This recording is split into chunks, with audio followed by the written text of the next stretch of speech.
Olá, seja muito bem-vindo a mais uma das nossas aulas aí, né? Então, muito boa noite. É um prazer ter você aqui mais uma vez dividindo, né, o seu precioso tempo comigo aqui e ambos estarmos aí de alguma forma conectados no mesmo assunto, com o mesmo propósito, né? E nesse momento, tá? Eu já vou dizer aqui, tá? Professor, os arquétipos, eu sei que estão me cobrando os arquétipos. Eu estou preparando, tá? As aulas aí, estudando bastante para explicar essa questão arquetípica para vocês, tá? Por quê? Porque eu não quero pegar o que tem num livro e ler para você. Não é a ideia aqui. Senão, né, você mesmo vai lá e lê um livro, procura assistir aí no YouTube, tem diversos vídeos que falam sobre arquétipos. Mas isso, né, é o beabá, enfim, é o que todo mundo fala, né? Então, se eu falar exatamente o que todo mundo está falando, é uma hipocrisia minha ficar repetindo um conteúdo de uma outra pessoa. Então, eu gosto de, né, eu já estudei muito sobre arquétipo, tá? E eu gosto de tirar conclusões, né, e criar um método de explicar essa questão sobre arquétipos de uma maneira que você não vai encontrar em lugar nenhum, tá? Então, e que seja fácil a compreensão, porque o conteúdo arquetípico ele é muito denso, ele é bem complexo, e você vai ver aí que tem arquétipo de tudo quanto é coisa hoje. Será que tudo isso é válido? Não é? Quais são? Quais não são? Então não adianta eu falar sobre um arquétipo só, tá? Eu gosto de explicar aí de uma maneira que você compreenda, entenda o que é um arquétipo, e quando você entender a profundidade de um arquétipo, você vai conseguir facilmente distinguir quando você assistir um vídeo ou ler alguma coisa, se isso aí tem a ver ou não tem, e aí você começa a descartar já tanto conteúdo que você vai ver que não tem relevância nenhuma, a não ser criar uma confusão gigantesca, tá? Então é um conteúdo bem denso e bem sério de ser estudado esse conteúdo arquetípico, tá? Então, ele vai muito além do que, né, a gente encontra por aí. E se nós pegarmos, mas aí tem lá Jung, falou dos arquétipos, e Jung falou, né, um pouquinho sobre alguns arquétipos. Especificamente um, ele pegou um e distribuiu em 12 fatias de pizza, digamos assim. Mas a pizza é a mesma, tu tá me entendendo? Então é bem complexo. E algumas pessoas estão me pedindo também, professor, você falou aí, né, sobre a questão de como conduzir uma terapia ali, enfim, você pode falar um pouco sobre a questão de vício, e eu já comentei aqui algumas questões sobre isso, tá? Mas eu vou reforçar, então, hoje, para você entender, né, por que que existe um vício, como que ele se forma, né, um vício, e qual a diferença de um vício e de um hábito, e por que que isso, o que que fundamenta um vício, o que que cria aí uma dependência, e como que a gente consegue produzir né, uma terapia que tenha um efeito, ou seja, que tenha uma mudança comportamental a partir de uma terapia. E você vai ver que não é só estalar o dedo assim e resolve a situação. Então, embora eu já falei sobre isso, tá? Eu vou deixar um pouco mais claro esse assunto aqui para você e espero que da maneira que eu trouxer essa explicação, eu consiga, através disso, trazer uma compreensão melhor sobre esse assunto, tá? Como digo, sempre repito, eu não gosto de trazer uma fórmula mágica, porque fórmulas mágicas não existem. O que existe é você compreender como funciona e a partir daí você levar para o mundo individual de cada pessoa e lá produzir aí o efeito terapêutico. Mas sem entender, sem você compreender o que está acontecendo fisiologicamente, né, nos bastidores lá da pessoa, você dificilmente vai conseguir resolver, porque nem tudo é emoção, nem tudo é um trauma, tem questões fisiológicas, tem questões químicas e orgânicas acontecendo dentro dessa pessoa, tá? E aí, se você desconhecer isso, como eu dei o exemplo do, né, comparei aí com um automóvel, né? Você precisa conhecer o que está acontecendo lá dentro do motor, às vezes uma regulagem, às vezes uma peça que não está aí visível, né? Mas normalmente é um conjunto de fatores, né? O motor está falhando, vai dar problema na tração, né? E, enfim, o carro não vai ter força, vai consumir mais combustível, e aí começa um monte de fatores, né, que vão complicar com isso tudo, tá bom? Então, mais uma vez, seja muito bem-vindo. Peço que você deixe seu like, se inscreva no canal, torne-se membro do canal, habilite as notificações lá no sininho, né? Que muitas vezes aí o YouTube ela acaba desabilitando por si só, e quando a gente coloca um vídeo aí, as pessoas deixam de ser avisadas aí pelo YouTube. Então, é importante você conferir isso, tá ok? Lembrando também que, né, agora, amanhã eu já estarei aí em Curitiba para a palestra do Fred. O Fred já me confirmou também, está pegando aí às 6 horas da manhã um avião para Curitiba, a gente vai se encontrar lá, né, para uma palestra incrível dele, sábado e domingo, um curso de hipnose do inconsciente aí em Curitiba, vai ser maravilhoso esse curso, tá? É um curso incrível, não perca. E eu também, domingo, né, eu quero trazer aí, se der tempo, tá, eu vou trazer uma novidade incrível para vocês aí, mas incrível, tá, que aconteceu aí, é uma experiência que aconteceu comigo, quero compartilhar aí com vocês uma notícia muito boa, tá bom? Então, se der tempo, domingo aí, eu falo isso para vocês, tá certo? Então, São Paulo também, dia 5 e 6 aí, né? Estarei em São Paulo. Nossa turma, acho que tem só mais 3 vagas, tá? Então, se alguém ainda quiser fazer a formação em São Paulo, vai ser imperdível, tá? Até eu vou ver com o pessoal depois, se eles me autorizarem eu passar ao vivo, tá? Algumas práticas aí do nosso evento lá, eu vou passar ao vivo. Então fica ligado aí, se talvez tu é de longe não puder ir, né? Eu vou ver se eles me autorizarem, eu passo ao vivo uns trechinhos lá do curso, deixo a câmera ligada para você acompanhar um pouquinho o evento lá de São Paulo, tá certo? E lá promete muitas coisas diferentes, porque o pessoal tá numa vibe aí de matriz, uma vibe aí de faz tudo que precisar fazer, professor. Se precisar, né, eu estou disponível. Então, acho que vai ser um curso assim, né, bem diferente esse de São Paulo. Então, vale a pena aí você estar presente também, tá bom?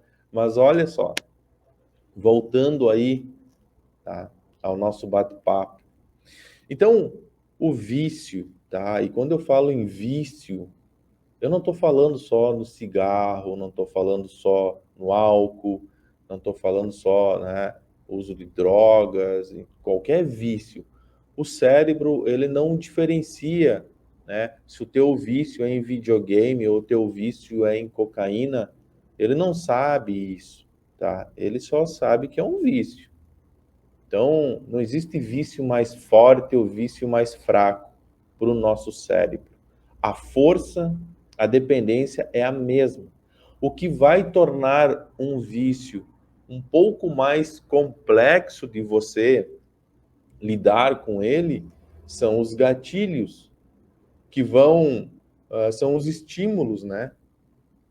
Os gatilhos que vão despertar aí, que vão gerar o estímulo para o cérebro, né, liberar aí dopamina e gerar uma ansiedade e fazer você, de alguma forma, perder o poder de decisão ir lá e consumir isso novamente, tá? Então precisa um estímulo. Então, um exemplo, né? Se nós pegarmos a cocaína e pegarmos o álcool, qual que tem mais gatilhos? Com certeza o álcool, passa comerciais a todo instante, tem caminhões trafegando, né, por aí com emblemas de chopp, de cerveja, de cachaça, qualquer mercado você encontra, na televisão você liga, está passando, enfim, o contato visual é muito maior, os gatilhos, né, as sugestões chegam a você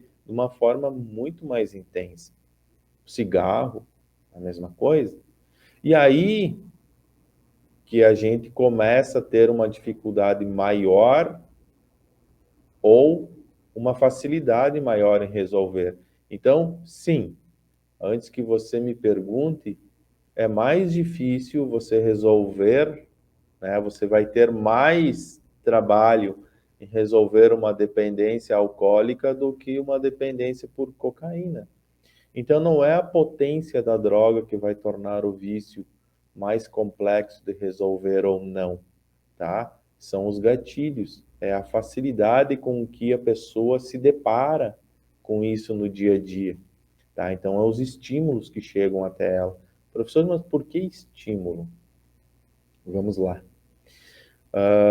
Todo vício, né? Ele começa primeiramente se tornando um pequeno hábito. Não é nenhum hábito, tá? O hábito é um dos pilares aí, geralmente, de um vício.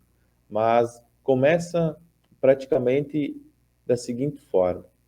No momento que você recebe uma notícia ruim, ou um momento que você não está muito legal, que você fuma um cigarro, por exemplo, alguém te convence a fumar um cigarro, ou tomar um gole de uma bebida, ou você, né, come um chocolate, ou você joga um videogame, enfim, você faz alguma questão que você não estava acostumado a fazer.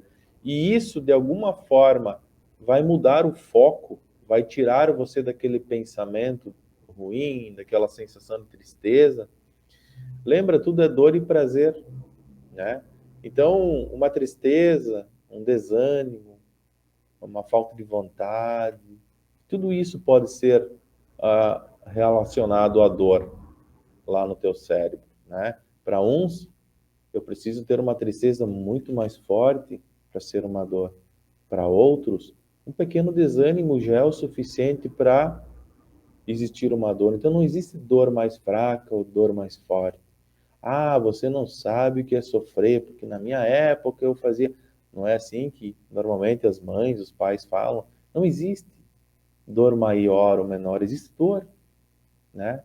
E como que nós vamos julgar que uma pessoa, por mais simples que pareça o motivo, né, que causa dor nela, você julgue, mas né, isso não é o suficiente para te causar uma dor, assim, porque, né, você está choramingando por bobagem. Não é assim que funciona, tá? Então a gente não tem como fazer esse julgamento da pessoa. Dor é dor, tá bom?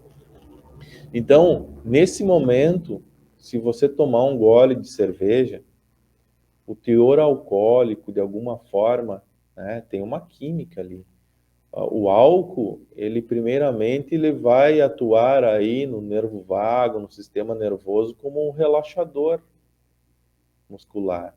E esse estado de relaxamento vai causar um alívio, né, uma descarga de tensão. E o teu cérebro ele vai relacionar isso como algo bom, porque você não estava legal e você usou isso, e isso relaxou você. E tirou o foco daquele pensamento, de alguma forma. Mesmo que não tirou o foco, você já não está tão tenso. E aí, todas as vezes que você sentir algum desconforto, primeira coisa, toma aquilo de novo, vai relaxar.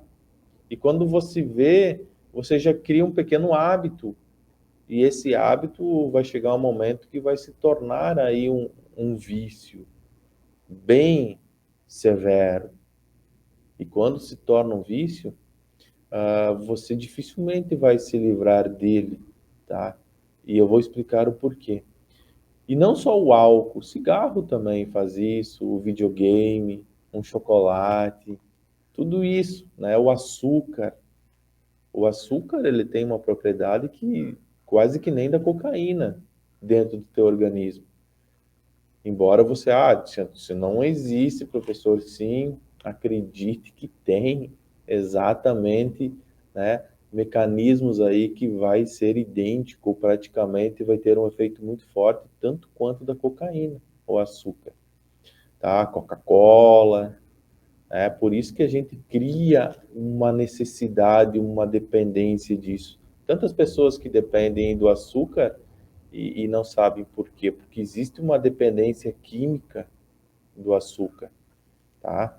Então tem muitas questões aí que as pessoas desconhecem e acham que a pessoa está comendo ali doces, chocolates, enfim, somente, né, porque ela se sente vazia e é algo psicológico, e daí para não sentir aquele vazio emocional, tem que comer bastante.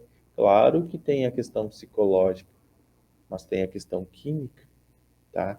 Então todos os vícios, eles praticamente eles existem em três pilares, tá? Todo vício praticamente tem três pilares. Ele tem a dependência química, tá? Que é a parte química que a gente não tem controle nenhum sobre a parte química, é algo que acontece organicamente, fisiologicamente, e essa impossível você ir lá e intervir, tá? Tem a parte psicológica envolvida e tem a parte do hábito. Então, três pilares que sustentam um vício, tá? Esses três são os principais. Tem mais, mas esses três são os principais: o químico, o psicológico e o hábito, tá? E aí, como que eu vou resolver isso? Se nós pegarmos de 100%, cada um mais ou menos tem 33%, né, de poder, são três pilares. Um eu não consigo mexer, que é o químico, mas os outros dois eu consigo. Se eu destruir, imagina um prédio que tem três pilares que sustentam esse prédio, né? Eu destruir dois, eu derrubo esse prédio. Tu me entende? Eu derrubo esse prédio. Um eu não tenho o que fazer, mas dois eu tenho. Eu tenho praticamente 70%, né, de controle sobre isso, se eu souber como fazer isso. Então, uma coisa que você tem que compreender e tomar nota aí é desses três fatores que eu falei: o químico, o psicológico e o hábito. Então, anote isso. E agora, como é que se comporta lá no nosso cérebro um vício? Como que isso tudo acontece? Lembra que eu falei que tem o estímulo, né? Lembra que eu falei na cocaína e do álcool, que o álcool você está sendo estimulado, os gatilhos aí, comercial, e emblemas e fotos, enfim, onde você vai, você tem um contato visual maior, né? Então a gente parte por aí. Lá, o nosso cérebro, ele cria, lembra que eu falei quando você não está muito bem, que você toma um gole de cerveja, ou você fuma, ou você come um chocolate, você já começa a sentir um relaxamento, uma sensação de conforto, né? Então, lá no teu cérebro, tudo é dor e prazer. Então, qualquer mecanismo que ele entenda, mesmo que o cigarro vai te matar, vai te destruir, ele entende que o cigarro é prazeroso. Ele não sabe que o cigarro é dor. Ele entende que o cigarro é prazeroso, mesmo que vai te destruir, vai acabar contigo, vai te levar à morte. Mas para ele é prazer, tá? Então, quando ele começa a entender, né? O primeiro gole, o primeiro cigarro, o primeiro chocolate, Ele entende que é prazer e ele começa a criar uma conexão neural para esse evento prazeroso. Ele começa a criar lá no teu cérebro, fisicamente eu estou falando, fisicamente, tá? Lá vai ter uma rede neural somente para o vício, para esse vício. Por exemplo, do álcool, é uma rede neural. Se você começar a utilizar a cocaína, vai ter uma rede neural para cocaína. Se você tocar violão, vai ter uma rede neural para o violão. É tudo diferente. Ele não usa a mesma rede neural para passar informações de outras coisas. Não funciona. Tá? Ele cria uma rede neural específica para um determinado vício. E essa rede neural, toda vez que você utilizar ela, eu quero dizer, toda vez que você sentir uma sensação de desconforto e você tomar um gole de cerveja, né, vai passar a informação lá ali. Teve um estímulo, você tomou um gole, se relaxou, sentiu prazer, teve a recompensa. Então ele trabalha por estímulo e recompensa. E toda vez que você executar isso, né, ele vai fazer você executar isso. Então você vai ser um escravo dessa conexão com o passar do tempo. Então você vai consumir, você vai beber o álcool. E toda vez que você fizer isso, aquela conexão vai ficar mais forte, como se você fosse na academia todo dia, fazer um exercício. Vai chegar um momento que ela vai estar muito forte, fisicamente, organicamente. Essa conexão, ela vai ficar muito poderosa, muito forte. E como é que você vai destruir algo muito forte, né? Algo que está dando muito prazer para o teu cérebro, porque tudo é dor e prazer. E se isso ele entendeu como prazer, você não vai conseguir destruir isso. Porque é algo físico, existe lá dentro de você. Embora o que mantém isso funcionando tem a parte química, como eu disse, a psicológica e o hábito. Mas mesmo você destruindo o hábito, né, e a parte psicológica, ainda vai ter algo físico lá que vai ficar tentando você por vários meses. E aí tem uma questão que as pessoas, elas querem um resultado imediato e elas querem ir na terapia, né, e sair de lá sem a dependência, elas querem algo assim. E aí, como existe algo físico lá que acompanha essa pessoa por muitos anos, dificilmente você mesmo destruindo esses dois pilares, né, e desabar o prédio, digamos assim, é muito difícil você limpar o terreno, fazer de conta que nunca existiu uma construção imponente ali, tá? Quantos dias você acha que vai demorar para tirar o entulho desse prédio que desmoronou? Vai demorar tempo, porque existe algo físico construído lá dentro, que até então era uma via que passava informações várias vezes por dia, e isso estava ligado a um prazer. Então é muito comum você destruir esse prédio, né, e ficar lá um monte de entulhos lá desse prédio, e a pessoa não ir mais na terapia. E o que vai acontecer é que, por mais que ela talvez, tá, talvez ela não venha mais a consumir, né, a estar, digamos assim, de alguma forma dependente daquele vício, ela vai criar um outro vício. E quando ela voltar para a terapia, perceba que aquele prédio ele vai estar de pé de novo. Ela não vai construir uma nova rede neural. O cérebro vai utilizar essa mesma. Ele só vai mudar o tipo do vício. Ele vai usar algo que já tem pronto lá dentro, tá? Você deixou inválido para alguma coisa, ele vai utilizar mesmo e vai trocar, ele vai fazer aí, ele vai mudar o estímulo.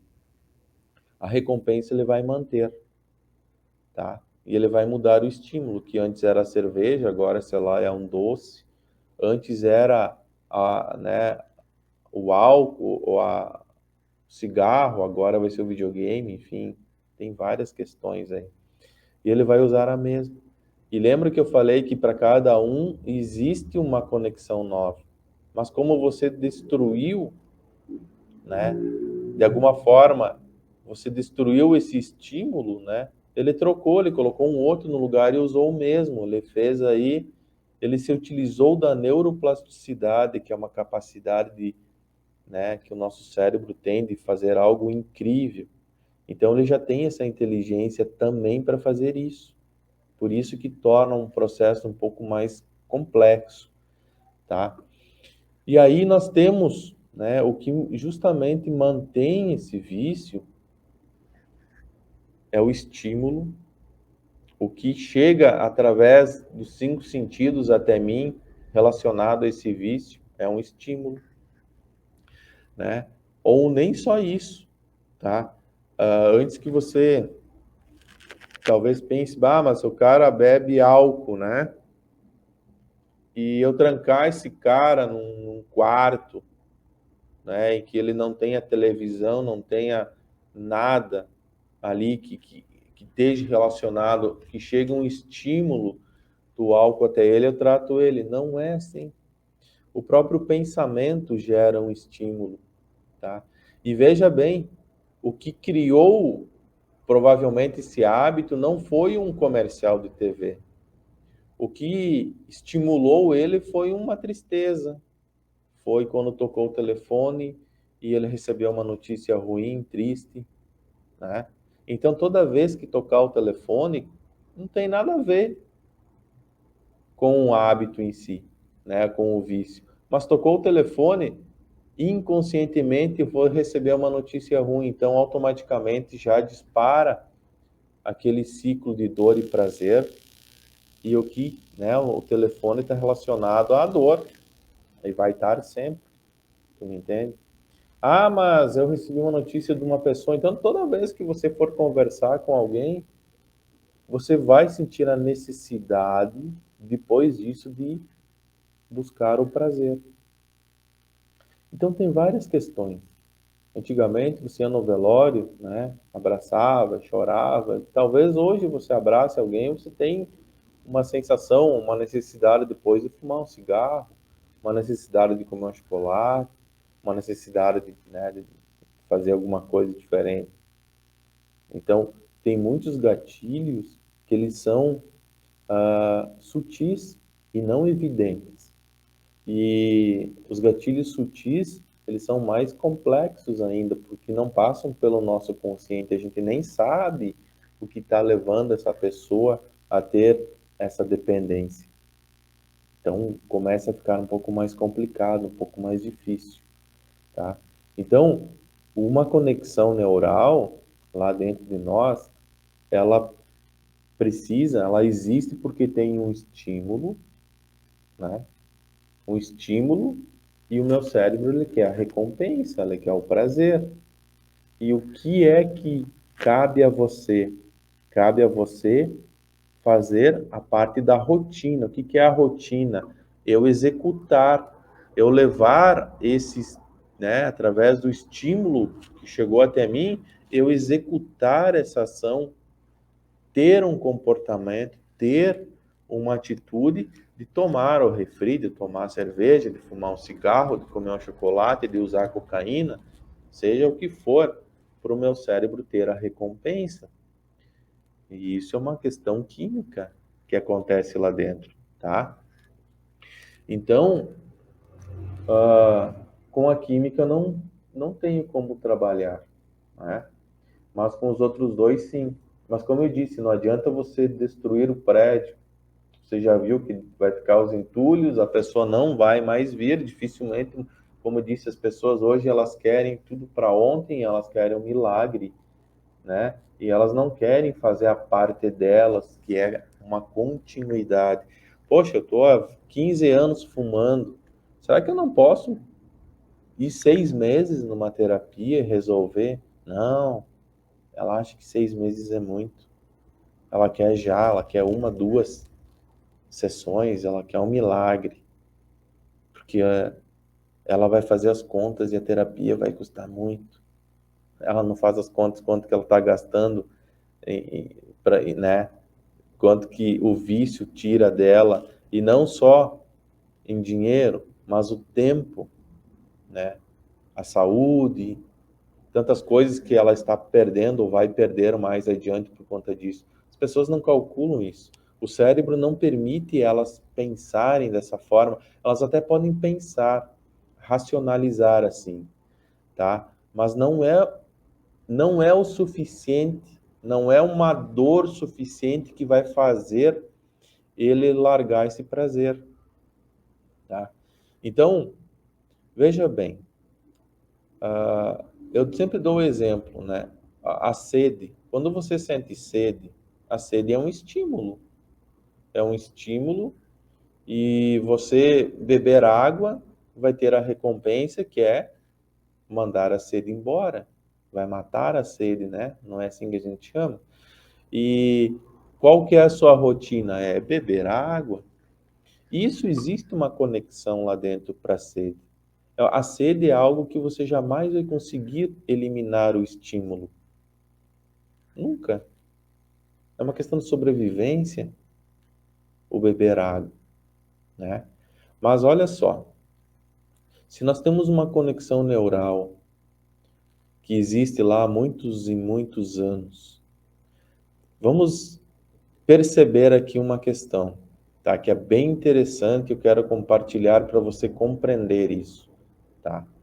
Se nós temos algo físico, e eu já entendi que eu preciso pelo menos uns 6 meses para mim conseguir destruir completamente esse vício, tirar os escombros, né? Tirar todo o lixo, todo o resquício, deixar um terreno limpinho para construir algo novo ali.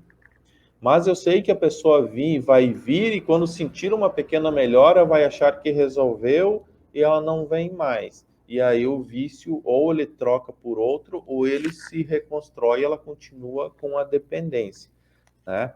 Ela vai ter um período de abstinência e depois volta com tudo, muito forte, por conta que ela não foi mais na terapia. Então vamos compreender o seguinte: se eu tenho lá uma conexão neural muito grande, tá? Muito forte, e eu tenho lá um estímulo, vamos supor que esse vício é a pessoa dependente lá, bebe Coca-Cola. Então eu tenho um estímulo, né? Ou seja, uma situação de tristeza, de dor, de sofrimento, de angústia, é uma coisa que eu esperava que ia dar certo, não deu. É um estímulo para mim tomar Coca. Outro estímulo é eu ver uma pessoa tomando Coca, é eu ver um caminhão da Coca, é eu ver a cor da Coca, né? O vermelho da Coca-Cola, ou o escuro, vendo uma pessoa, às vezes, bebendo um café, pô, olhar de longe, é uma Coca, né? Ver no mercado Coca-Cola é um estímulo, tá? Ouvir falar de Coca-Cola é um estímulo. O barulho às vezes um ônibus, um caminhão faz tss, quando abre a porta ou freia, parece que está abrindo uma garrafa de Coca. É um estímulo, tá? Isso, estímulos evidentes. Imagina os estímulos sutil, né? Quantos são que acontecem e eu não sei, né? Então temos o estímulo, somos bombardeados pelo estímulo. E o nosso cérebro quer a satisfação, ele quer o prazer, ele quer o açúcar da coca, ele quer, né? Como eu disse, o açúcar tem um poder, uma dependência tanto quanto uma droga qualquer, tá? Comparei com a cocaína, mas pode ser tantas outras, tá? Então, ele quer isso. E você é o cara que vai executar. E por mais que você lute e diga não, se você fizer isso no começo e conseguir, não vai existir um vício. Mas você provavelmente não vai ter né, essa clareza e ter essa consciência de fazer isso. E quando você vê, você já não tem mais o controle. Por quê? Porque se você disser não, ele vai liberar dopamina no canal dopaminérgico, a dopamina vai lá no lobo frontal, vai tirar de você a razão, o poder de dizer não vai ficar muito, muito fraco. E vai liberar cada vez mais dopamina. A dopamina vai gerar uma ansiedade tremenda, teu coração vai disparar, vai dar sudorese, só vai passar isso quando você tomar coca. Aí você toma um gole de coca, parece, pô, foi embora tudo aquela tremedeira, toda aquela sensação, né? Antigamente não era comum as pessoas falar, tem que afirmar o pulso, né? A pessoa tremia assim, né? Eu tava tremendo, tomava uma cachaçinha, parava. Aí antigamente diziam, ó, o cara tem que afirmar o pulso aí, né? Tomar uma cachaça para afirmar o pulso. Então, isso acontece, tá? É quando existe a parte química rolando aí, você, né, não tem mais o controle. Tá, professor, mas então como é que eu faço? Eu já entendi tudo que está dizendo aí. Então, olha só. Você tem que fazer uma terapia com essa pessoa. Você vai hipnotizar essa pessoa. E você vai colocar ela num transe profundo. E aí, em vez de você destruir o prédio, limpar o terreno, porque essa pessoa não vai vir 6 meses na terapia. Primeiro você tem que ter consciência disso, tá? No que ela sentir uma melhora, puf, vaza. Aí volta com tudo, né, o problema e você é o culpado. Então, raciocina comigo. Nós vamos enganar o cérebro. Por quê? Porque a gente sabe, e olha só, eu vou voltar aqui mais uma vez a falar algo importante. O que nos controla é o ambiente externo. O nosso eu, ele é uma resposta, né, a estímulos do ambiente. Então, se eu não estou conseguindo controlar internamente o meu vício, o que eu consigo é controlar o ambiente que de alguma forma está me controlando. Está claro isso? Comente aí. Eu vou esperar. Comente aí se você entendeu isso, que aí eu vou continuar com a minha explicação.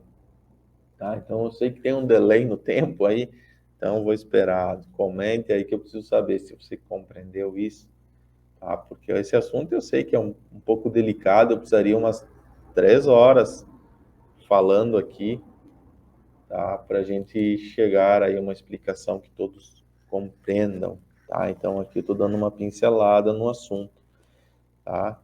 Tá bom? Posso seguir então. Olha só. E se você não está entendendo, a gente volta, né, nisso mais adiante. Mas veja bem.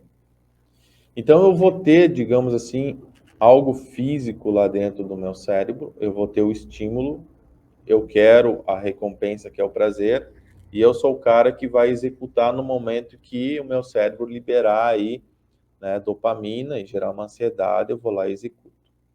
Então o que que vai fazer? Você vai hipnotizar essa pessoa, deixar ela num transe profundo, tá? E daí você vai fazer duas coisas. Não vamos destruir, não vamos destruir essa conexão, porque é muito trabalho e vai uns 6 meses e a pessoa não vai colaborar. Isso você tem a primeira certeza, porque isso eu já enfrentei, eu já passei por isso. Eu já passei por todos esses caminhos. Então eu estou trazendo aqui para você um atalho gigante. Ninguém vai te explicar isso. Ninguém vai te dar esses atalhos.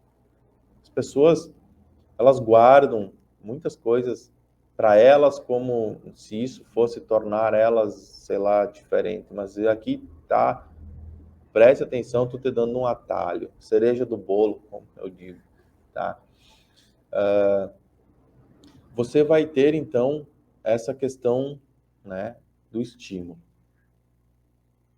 da recompensa, e você vai executar, né, essa ação. Só que você hipnotiza a pessoa, deixa ela num transe profundo, e você vai criar várias situações, né, dela executar isso. E aí você começa a trabalhar, você vai modular o cérebro de uma forma diferente, tá? Você vai enganar ele, sem destruir essa conexão. É a forma mais rápida de você fazer, né, uma intervenção aí com sucesso nisso. Lembra sempre que dor e prazer, tá?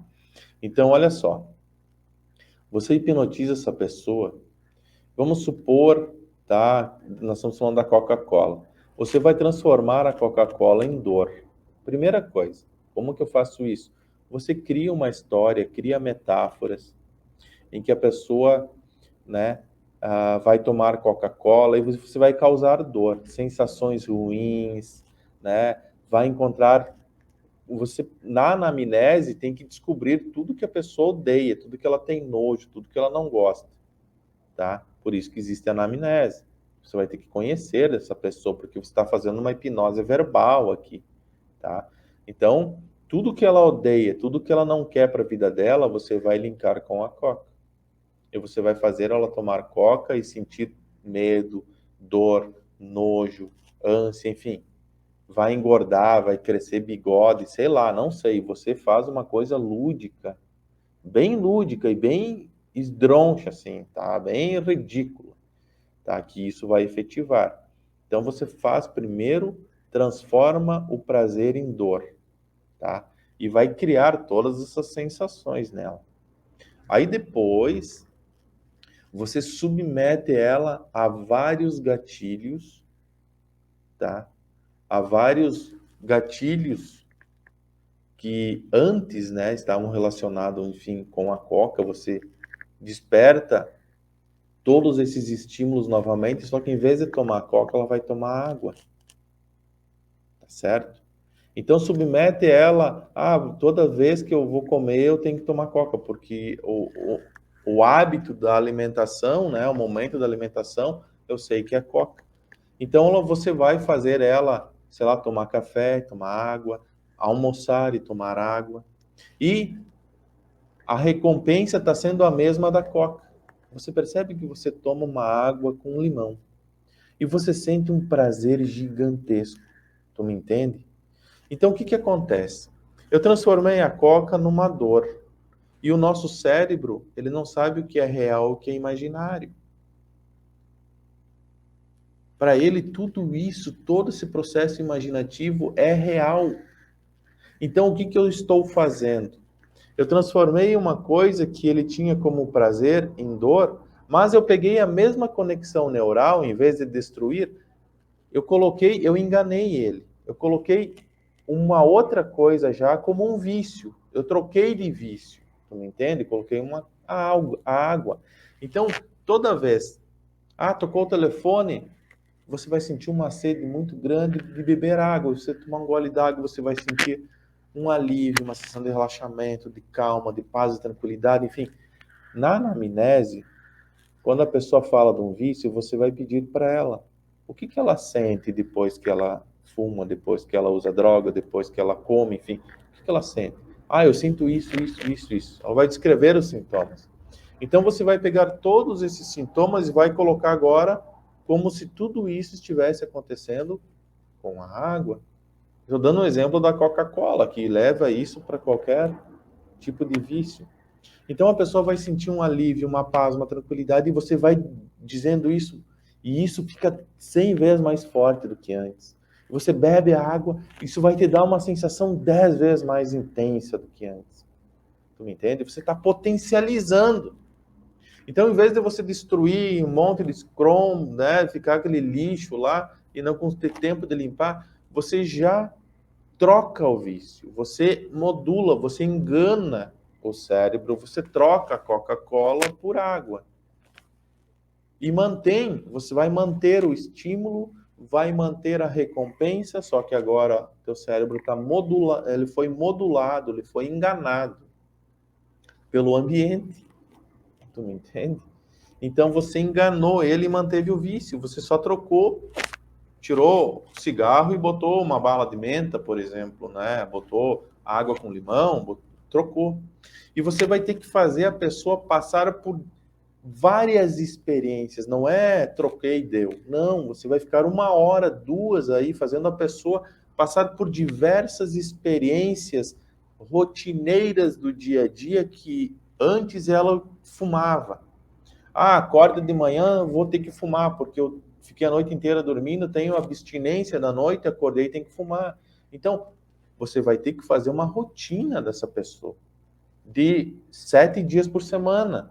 Ah, hoje é segunda-feira, você acordou e agora você vai tomar um gole de água com limão, por causa da abstinência da noite, se sente agora que está rejuvenescido, tem ânimo, tem vigor, aí você vai para o trabalho. Tudo que a pessoa fazia, você vai ter que ver a rotina da segunda, da terça, da quarta, né? Todos os gatilhos possíveis, você vai ter que fazer ela repetir em transe todos esses eventos, trocando, né, pela água com limão. E aí você vai ter uma terapia eficaz, você vai efetivar uma terapia, uma alteração de comportamento, e em vez, né, você não vai destruir o vício, você não vai destruir a conexão neural, você só vai modular, vai enganar o cérebro, vai trocar um componente pelo outro, vai manter o estímulo, vai manter a recompensa. Só que de tanto que você fez uma habituação, que é chamado na psicologia, você está fazendo uma habituação. Então, quanto mais você ficar durante o processo de transe, fazendo a pessoa passar por diversas experiências, e agora você, sei lá, toda vez que eu discuto com alguém, tem que tomar coca. Então, você vai fazer a pessoa discutir no trabalho, na rua, enfrentar diversas situações no trânsito, enfim, e você vai tomar uma água com limão e vai sentir um alívio. Então, você vai ter que fazer esse enfrentamento e essa habituação para que o cérebro entenda e crie uma modulação que agora é água com limão. A água com limão é o cara. Veja, eu troquei o estímulo, eu mantenho a recompensa, eu deixo a recompensa muito mais prazerosa ainda, apenas eu troquei o estímulo, que era o cigarro, ou a coca, ou o álcool, ou a droga, ou sei lá o que, e eu trabalhei no hábito, e eu trabalhei no psicológico. Tu me entende? E a química, como eu não consigo mexer, eu engano. Eu digo para ele que a química é a mesma tomando água ou tomando, né, uma dose de sei lá, de qualquer coisa aí que seja, né, perigosa ou destrutiva para o nosso sistema nervoso, para os nossos neurônios, enfim. Você entendeu? Você conseguiu compreender como que a gente consegue trabalhar nessa questão de vícios? Então, comente aí, professor, entendi. Ah, agora eu captei como a gente pode fazer. E veja que não é você fazer uma vez só, estalar o dedo. Você tem que fazer, né, diversas situações com a pessoa para fazer uma habituação. Lembra que a mente, né, espera que aconteça, tende a acontecer. Então, você já está criando eventos que já está acontecendo, ela está sentindo isso e está usando a mesma conexão. Então, a pessoa repetiu isso 10 anos da vida com a coca. Você acha que se repetir 2 com a água com limão vai funcionar? Não. Você tem que repetir várias na mesma sessão. Então, como eu não tenho muito tempo, eu vou criar diversas situações que poderão acontecer, como eu descobri na anamnese quais são os gatilhos. Eu vou fazer ela segunda-feira, terça. Eu vou fazer isso durante 1 hora, muito forte, muito potente, com uma concentração muito grande, num foco tremendo, que vai valer por 20 anos ela fazendo isso. E aí eu modulo o comportamento dela de uma forma totalmente diferente. Tá certo?